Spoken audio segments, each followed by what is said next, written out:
ரமலான் மாதத்துல கூட மௌத்தாகிறவங்க இருக்கதான் செய்யறாங்க. அந்த மாதிரியான மரணங்கள்ல கலந்து கொள்ளும் போது ஜனாசா தொழுகையில மட்டும் கலந்து கொண்டா என்ன நன்மை?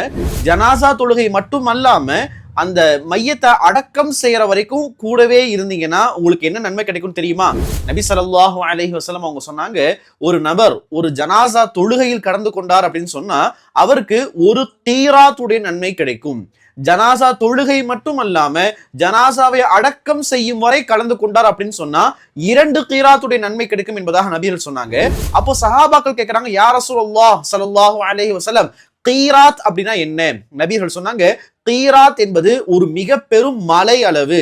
ஒருத்தர் ஜனாசா தொழுகையில மட்டும் கலந்து கொள்றாரு அப்படின்னு சொன்னா அவருக்கு ஒரு கீராத் அளவுக்கான ஒரு மிக பெரும் மலை அளவுக்கான நன்மை கிடைக்கும். ஒருத்தர் ஜனாசா தொழுகையிலையும் கலந்துக்கிறாரு, அந்த மையத்தை அடக்கம் செய்யற வரைக்கும் கூடவும் இருக்கிறாருன்னு சொன்னா அவருக்கு 2 கீராத் 2 மலைகளின் அளவுக்கு நன்மை அவருக்கு கிடைக்கும் என்பதாக நபிகள் சொல்லியிருக்கிறாங்க.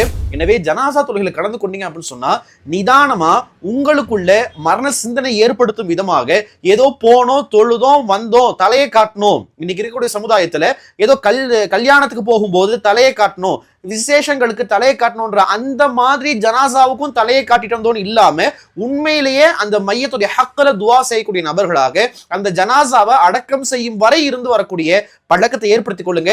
யார் இப்படியெல்லாம் வேகமா கிளம்பி போறாங்களோ அவங்களுக்கு இந்த வீடியோவை ஷேர் பண்ணி விடுங்க.